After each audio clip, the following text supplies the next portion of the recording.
Tara mga pongs, pupunta tayo doon sa Persan. Dito lang malapit sa atin. Ayan o.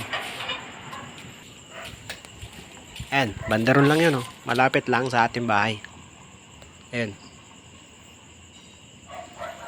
Siyempre, dito lang yan.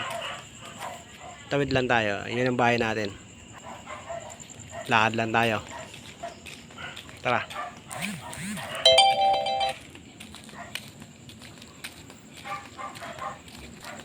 Kasi super sulit ng presyo na ito mga kapos. Mga 50 pesos lang.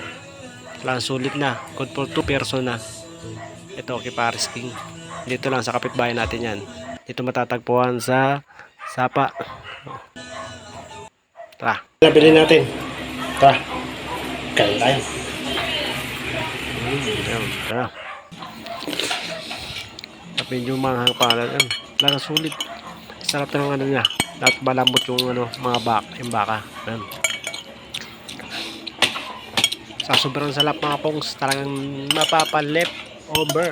No left over kayo. Sulit. Ito. Sa mangkok, puno pala siya kanina dito nung binuhos natin mga pongs. Ayan o. Talagang kasyang-kasya na sa dalawang tao. Sa halagang 50 pesos lang. Sulit.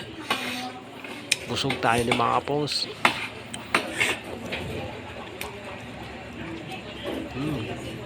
Yan o, ito na lang. Malasa siya mga paus, lasang lahambaka talaga.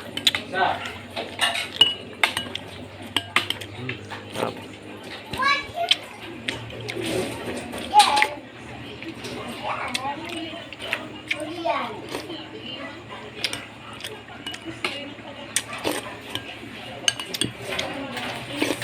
Ito, Paris King. At siya siyempre meron sila mga overload sa mga ibang patinda. Ito yung Paris natin mga pongs.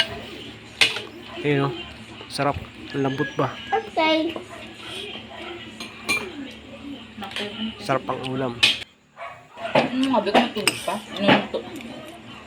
Patay yung tulog si CR?